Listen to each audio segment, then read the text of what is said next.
Hi guys, maganda buhay. Tingnan mo, tuwang-tuwa ako kasi ayusan ako ni mama ng buhok.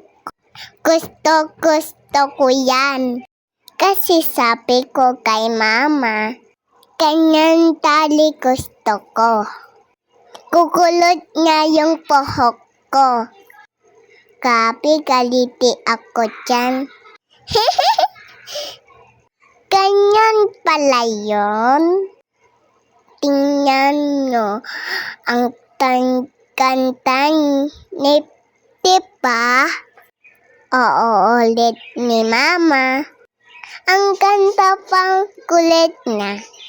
Kasi ikot pam ko buhok dun eh.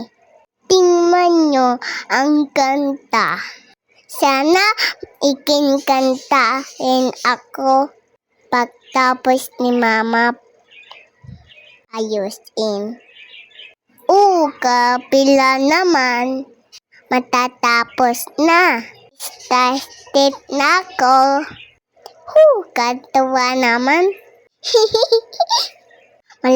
Malapit na talaga. Ayan na. Pero hindi pa makulot. Gusto pa kasi makulot pa ako. Kasi yun gusto ko. Sumpang maganda. Ayan na. Sana matapos na. Tapos nito matutulog na ako. Kasi hapon na. Papangkanta ako pa matulog. Ganun yun. Hindi pa kasi ako nag-aaral. Okay, bye-bye. Thank you for watching.